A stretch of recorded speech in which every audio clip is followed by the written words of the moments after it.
On a crisp autumn morning, Tamara Hayes drove through the heart of the city, her sleek black car gliding through the streets with a quiet grace. She was always in control. No matter the situation, dressed in a well-tailored suit that spoke of authority, she had just finished an important meeting with local charity leaders and was heading home when she noticed the sirens flashing in her rearview mirror. Her first instinct was to pull over, but she knew she hadn't done anything wrong. Yet she complied quietly, easing the car to the side of the road.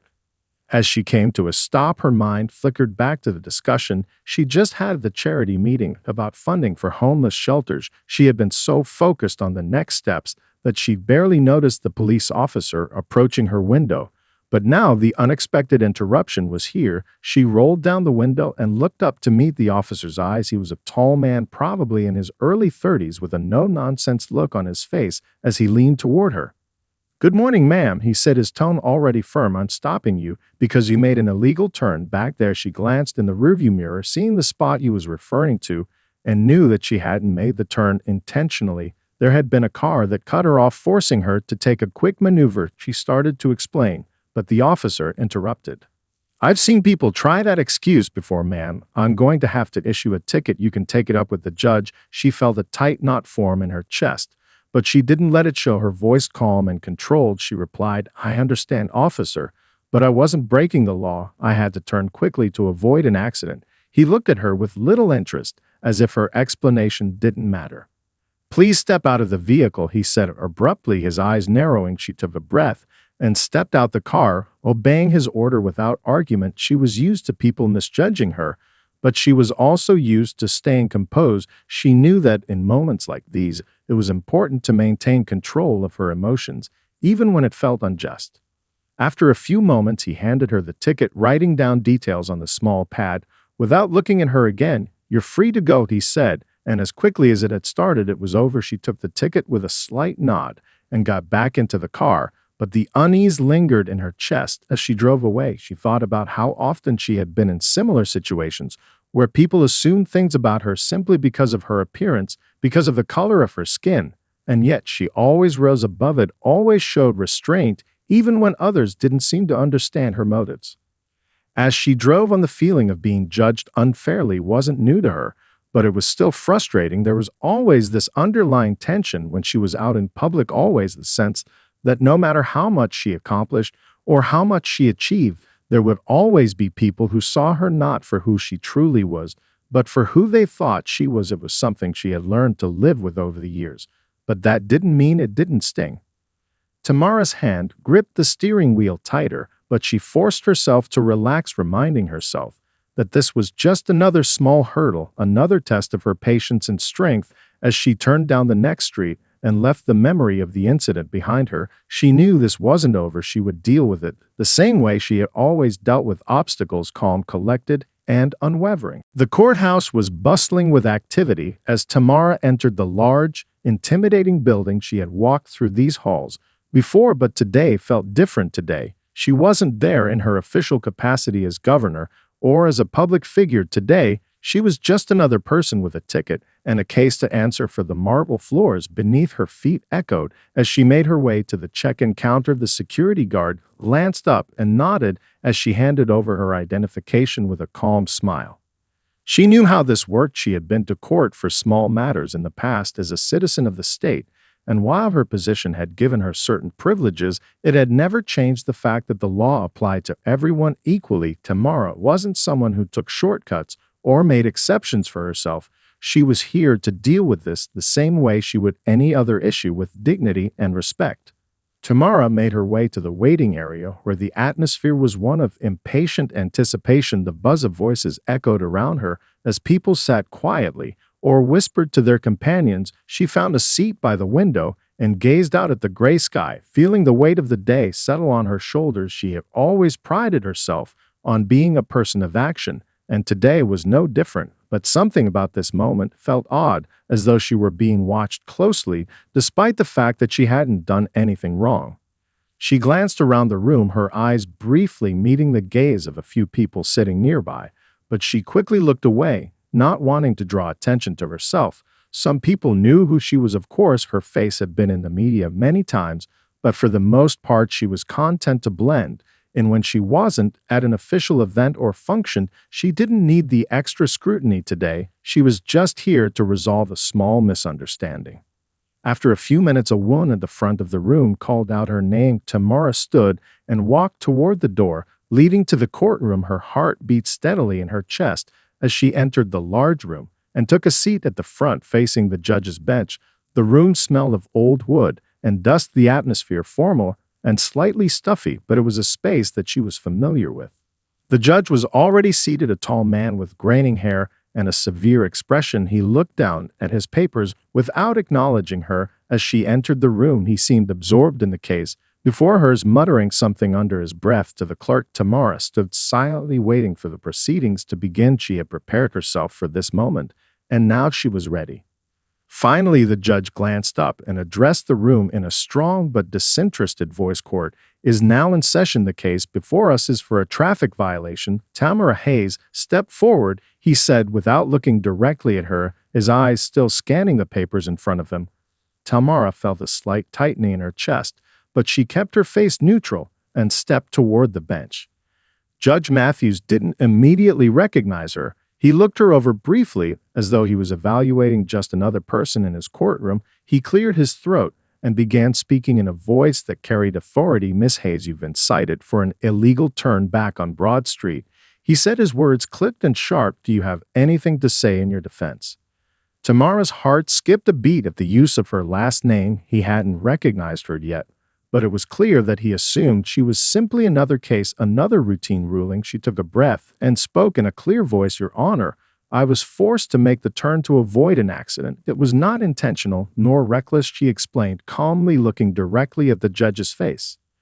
Judge Matthews gave her a quick glance, but didn't seem to take her explanation seriously. His eyes flicked down to the papers in front of him and then back to her. Miss Hayes, he said dismissively, that's a common excuse, but it doesn't change the fact that you broke the law. I'll be issuing a fine today, he said without hesitation, his voice cold and matter of fact.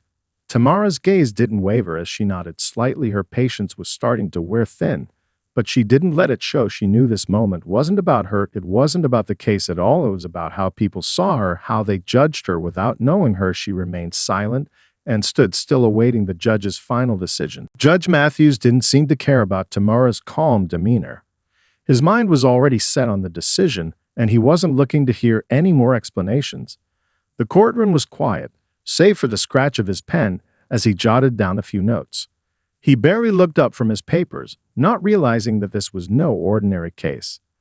Tamara could feel the growing tension in the room, the quiet murmurings of the other people who had begun to notice her.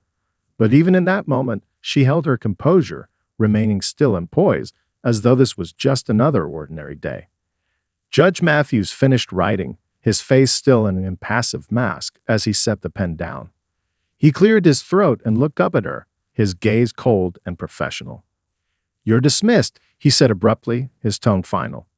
Tamara nodded silently, accepting the decision without any outward reaction. She had expected this, but the sting of being treated with such casual disregard remained. He didn't seem to recognize the power in front of him. To him, she was just another person who had made a mistake, someone who didn't matter beyond the confines of this courtroom. But Tamara wasn't upset. This wasn't about the fine. It was about something deeper, something more significant. As she turned to leave, she could feel the eyes of the room on her. The whispers started, but she didn't turn around. Her steps were deliberate, and she made her way to the door with the same poise she had entered with. It wasn't until she reached the threshold that she heard a faint voice from the back of the room, a reporter whispering to a colleague. Is that Tamara Hayes?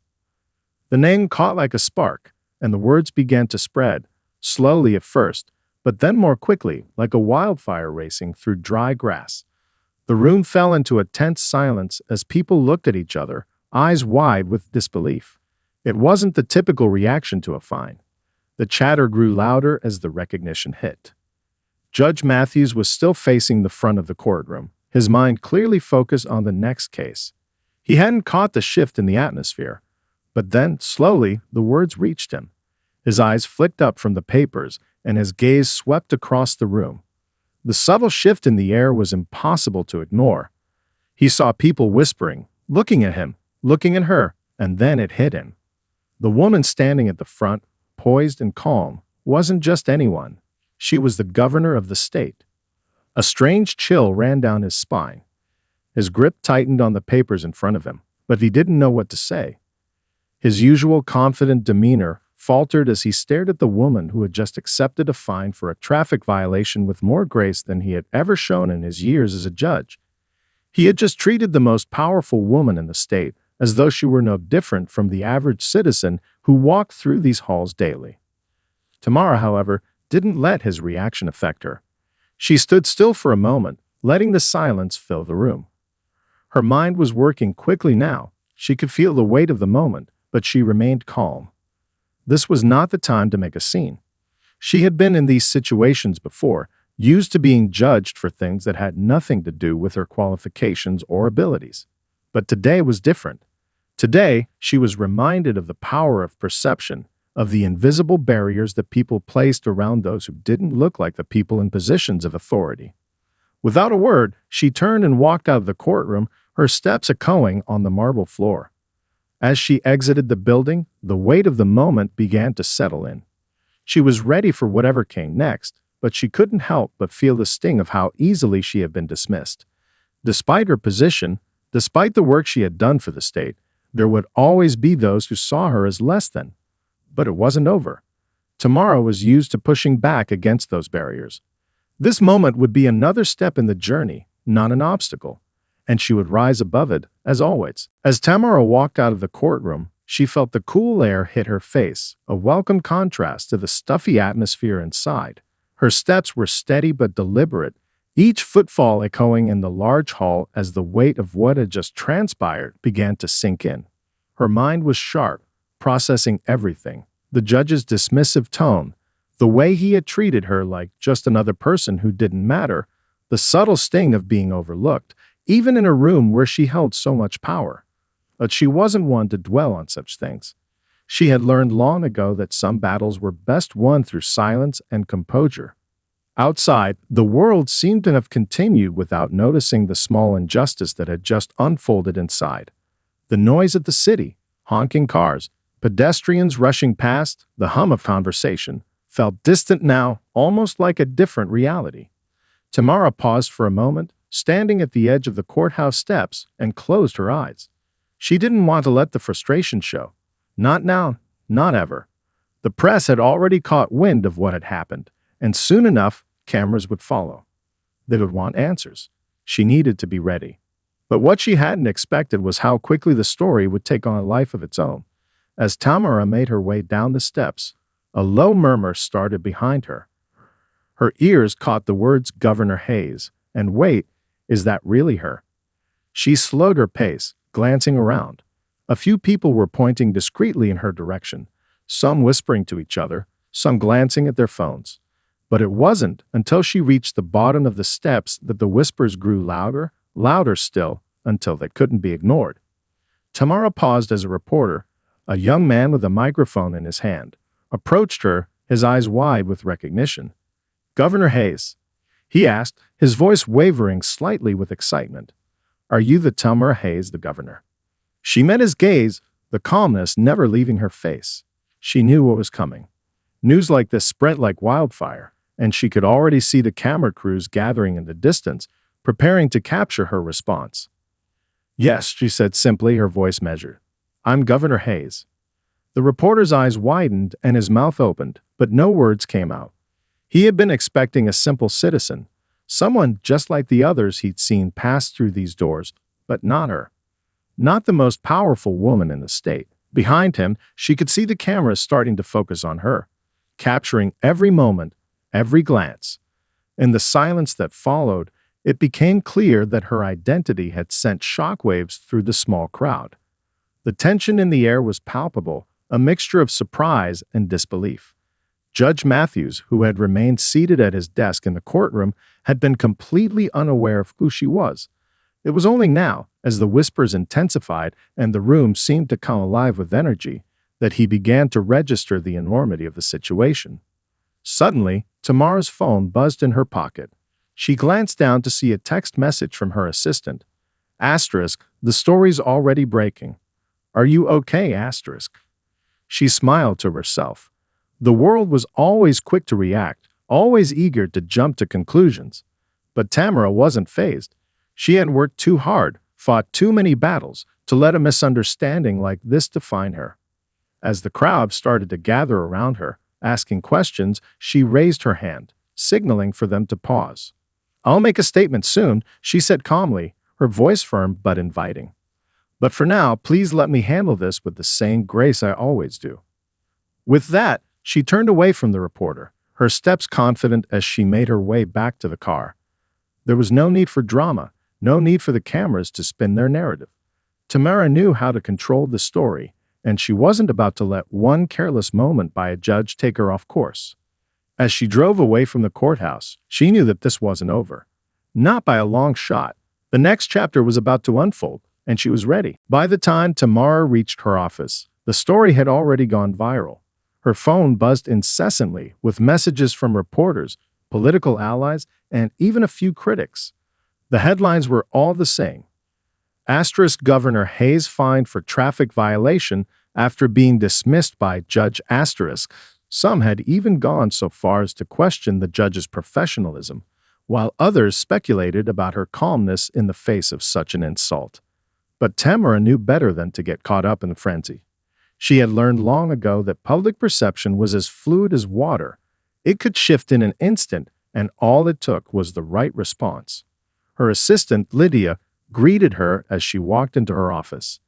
Governor, there's a lot of noise online. People are already calling for statements. Tamara nodded, her face betraying none of the tension that had built up inside.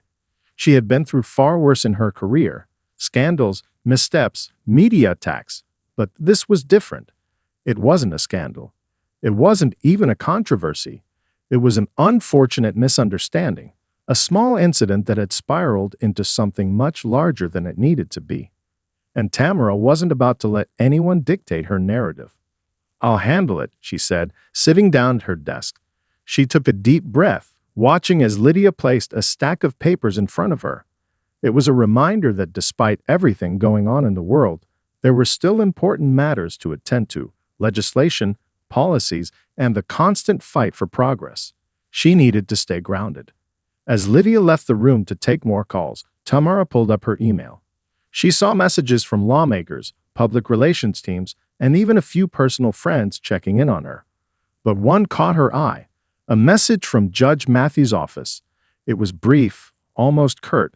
Asterisk, Judge Matthews would like to apologize for the misunderstanding and is requesting a private meeting at your earliest convenience. Asterisk.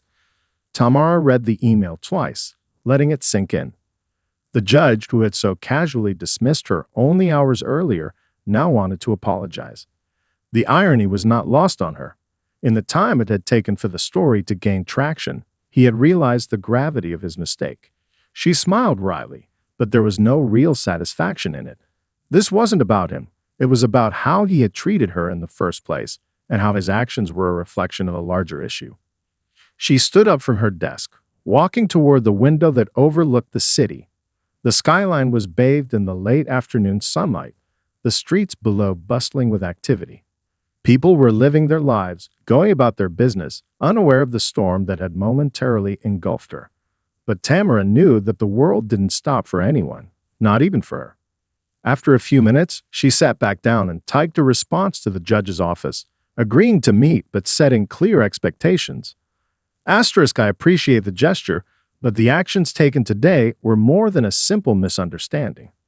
Let's be sure to address the larger issue. Asterisk. She sent the email and then leaned back in her chair, exhaling slowly. It was clear that the incident wasn't going away. The public would want answers, and she was determined to give them a story that was hers to tell. By the time the evening news rolled around, the story had taken on a life of its own. It was no longer just about a traffic violation. It was about the treatment of powerful women, especially women of color, in positions of authority. News anchors discussed the racial dynamics of the situation, the inherent biases that often shaped how people were treated in courtrooms, and the public's fascination with seeing authority figures as just like us. But Tamara wasn't interested in being seen as just like everyone else. She had never been ordinary.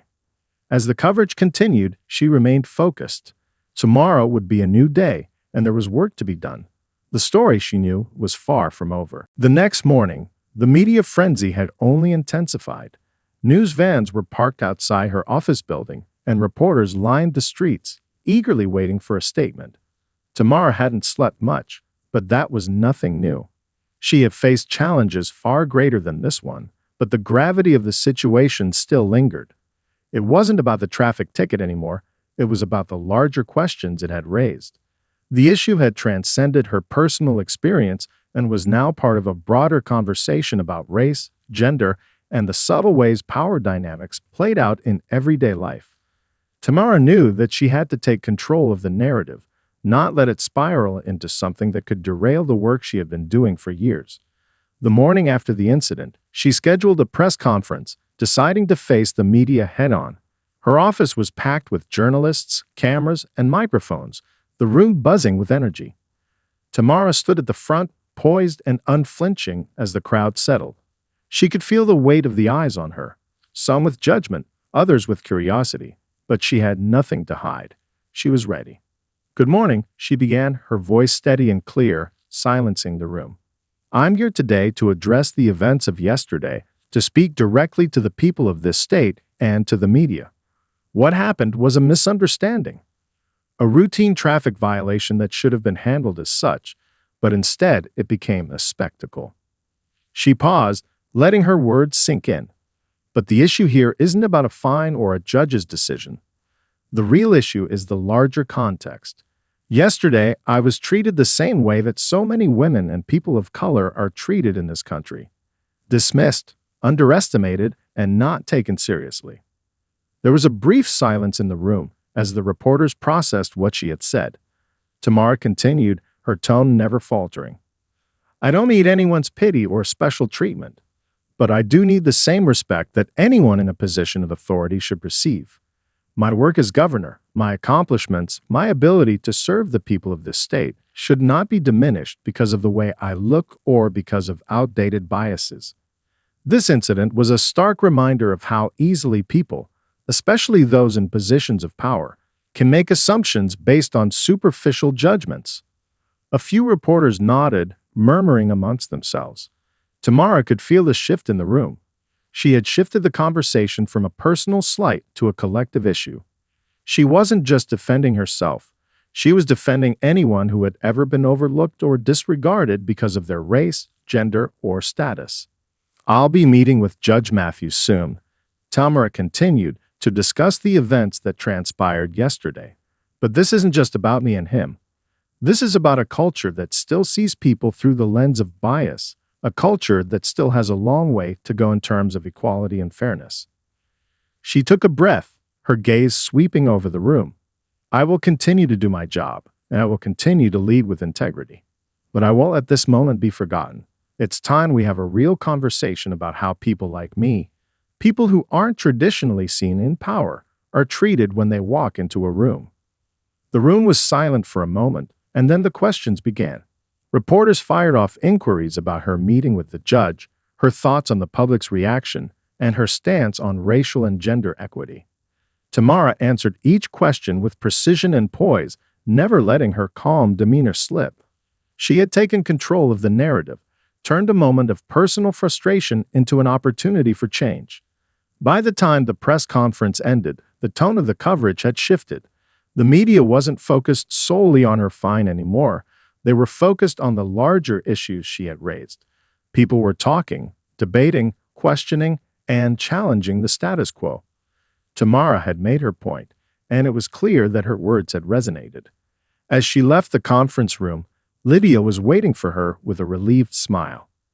"You handled that beautifully, Governor," she said. Tamara smiled faintly, but in her mind, she knew this was just the beginning. The story was still unfolding, and now it was her responsibility to keep pushing forward. The days that followed were a whirlwind of media appearances, interviews, and meetings. Tamara had expected the controversy to fade after the press conference, but instead, it seemed to gain even more momentum. The story had tapped into something deeper, something many people hadn't realized they were so desperate to address. There was a shift in the air, a growing realization that her experience wasn't an isolated one, but part of a larger systemic issue. It wasn't just about her and Judge Matthews anymore. It was about every woman of color in a position of authority, every person who had been dismissed or underestimated because of their appearance, their race, or their gender. Tamara spent the next few days meeting with lawmakers, community leaders, and activists. She knew this was a rare moment, an opportunity to push for real change. In her meetings, she focused on creating tangible plans for addressing racial and gender biases in public institutions, from the judiciary to law enforcement to the workplace. Her passion for justice was unshaken, but the fire within her had grown brighter, fueled by the support of those who rallied behind her. She was now the face of something much bigger than herself. Yet despite the progress, there were still moments when she felt the weight of the situation. When the late-night shows and social media outlets picked up the story, they began dissecting every detail, from her calm demeanor in the courtroom to the nuances of Judge Matthews' apology. Some praised her for handling the situation with grace, while others criticized her for being too composed, too controlled. There were debates over whether she had let him off the hook by agreeing to meet with the judge privately, but Tamara was unbothered by the criticisms. She understood that no matter how she handled it, there would always be someone with an opinion. Her focus was on the bigger picture. The day of the meeting with Judge Matthews arrived sooner than expected. Tamara walked into the conference room, feeling a sense of calm determination wash over her. She knew this conversation could be a turning point, not just for her, but for the entire state. The judge had requested the meeting, but she was the one who would lead the discussion. When Judge Matthews entered, his demeanor was more reserved than usual. He had clearly been affected by the public backlash. The once confident man now seemed smaller, more fragile, as though he had come to terms with the weight of his actions. He sat down across from Tamara, his face a mask of contrition. "Governor Hayes," he began, his voice lacking the usual authority it once held. "I owe you an apology. A sincere one. I misjudged you, and I've reflected deeply on the way I treated you." Tamara nodded, her expression calm but unwavering. "Judge Matthews, your actions that day weren't just about misjudging me. It was about a deeper issue. It's about a culture that too often allows people in power to dismiss those who don't fit their narrow definition of authority." The judge shifted in his seat, and she could see that the weight of her words had struck him. "I see that now," he admitted, his voice quieter. "I never meant to disrespect you. I've been doing this job for years, and I never thought that I might be contributing to a problem that I couldn't even see." Tamara's gaze softened slightly, but she didn't let her guard down. "I appreciate your apology, but it's not just about one mistake. It's about changing the way we see people, the way we treat them. If we don't start addressing these biases head-on, this will keep happening." The conversation continued for nearly an hour, with Tamara guiding the discussion toward solutions, not just apologies. Judge Matthews seemed genuinely eager to make amends, but Tamara knew the real challenge lay ahead, implementing systemic change within the institutions they both served. As the meeting came to a close, Judge Matthews stood and extended his hand. "Thank you, Governor. I'll do better. I will make sure this doesn't happen again." Tamara shook his hand, her expression resolute. "I hope so. And I hope you carry the lesson forward. We all have a responsibility to see the people in front of us for who they truly are, not the assumptions we carry with us." Walking out of that meeting, Tamara felt a quiet sense of accomplishment. It wasn't just the apology she had been seeking. It was the beginning of something more, a conversation that had needed to happen for years. She knew the road ahead would be long, but she was ready. The fight for equality, for fairness, was far from over, but now she had one more ally in the battle. As Tamara walked out of the courthouse, the weight of the meeting with Judge Matthews still lingered in her mind. The conversation had been difficult but necessary. She knew that change was never simple, but the meeting had marked an important step towards something better. The judge's apology, while meaningful, was only the beginning. The real work, changing the system, would require a collective effort from everyone in positions of power. It wasn't going to happen overnight, but Tamara was used to the long fight. In the following weeks, Tamara turned her attention back to her responsibilities as governor. The media coverage began to fade, but the conversations it sparked were far from over. Across the state, people were discussing the issues of bias and inequality in ways they hadn't before. Tamara's phone was filled with messages of support from advocates, community leaders, and even colleagues who had previously been silent on such matters. The story had opened a door, and now it was time to walk through it. Tamara worked tirelessly to push forward initiatives that would address the biases within the justice system and other state institutions. She met with law enforcement, judicial leaders, and educators to develop training programs focused on recognizing and dismantling unconscious biases. Her office also began drafting legislation that would create more transparency in hiring practices and ensure more equitable treatment for people of all backgrounds in public service. She understood that the fight wasn't just about one judge or one case, it was about creating lasting change for future generations. The public response was overwhelmingly positive. Her approval ratings soared as people began to see her not just as a governor, but as a leader unafraid to tackle difficult, uncomfortable issues. Tamara's voice had become a beacon of hope for many who had long felt marginalized or overlooked. And while she knew there would always be detractors, she felt an unshakable sense of purpose, knowing she was doing the right thing. One afternoon, as she sat in her office reviewing legislation, Lydia came in with a message. "Governor, there's a call for you. Judge Matthews. He wants to speak with you." Tamara paused. It had been weeks since their meeting, and she hadn't heard from him since. She hesitated for a moment, then picked up the phone. "Governor Hayes," Judge Matthews said, his voice more measured this time, "I just wanted to thank you again for giving me the opportunity to reflect on my actions. But more importantly, I wanted to let you know that I've started a series of seminars for the judges in our district on unconscious bias and fair treatment. I know it's a small step, but I believe it's an important one, and I wanted you to be the first to know." Tamara felt a warmth spread through her chest. It wasn't just the judge's apology that had meant something. It was his willingness to act, to make the change she had urged him to embrace. "I'm glad to hear that, Judge," she said, her voice sincere. "It's a step in the right direction. I hope more will follow your lead." As she hung up the phone, she couldn't help but smile. This wasn't just her victory. It was a victory for everyone who had been fighting against the systemic barriers that held them back. The conversation she'd started with that traffic ticket had turned into something bigger than she could have imagined. But Tamara knew better than to think the fight was over. There were still battles to be fought, still people to convince, and systems to reform. As the weeks and months went on, Tamara's resolve only strengthened. She would continue to push for equality, fairness, and justice for everyone, no matter what it took.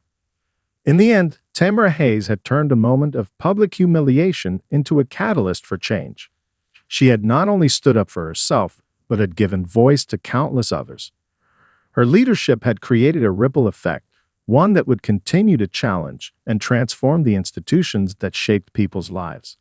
And in the process, she had proven that power, when used with integrity and purpose, could change the world. The journey wasn't easy, but Tamara had always known that it would be worth it. And as she looked out over the state she led, she felt more determined than ever to keep moving forward, to keep fighting for what was right, no matter the obstacles.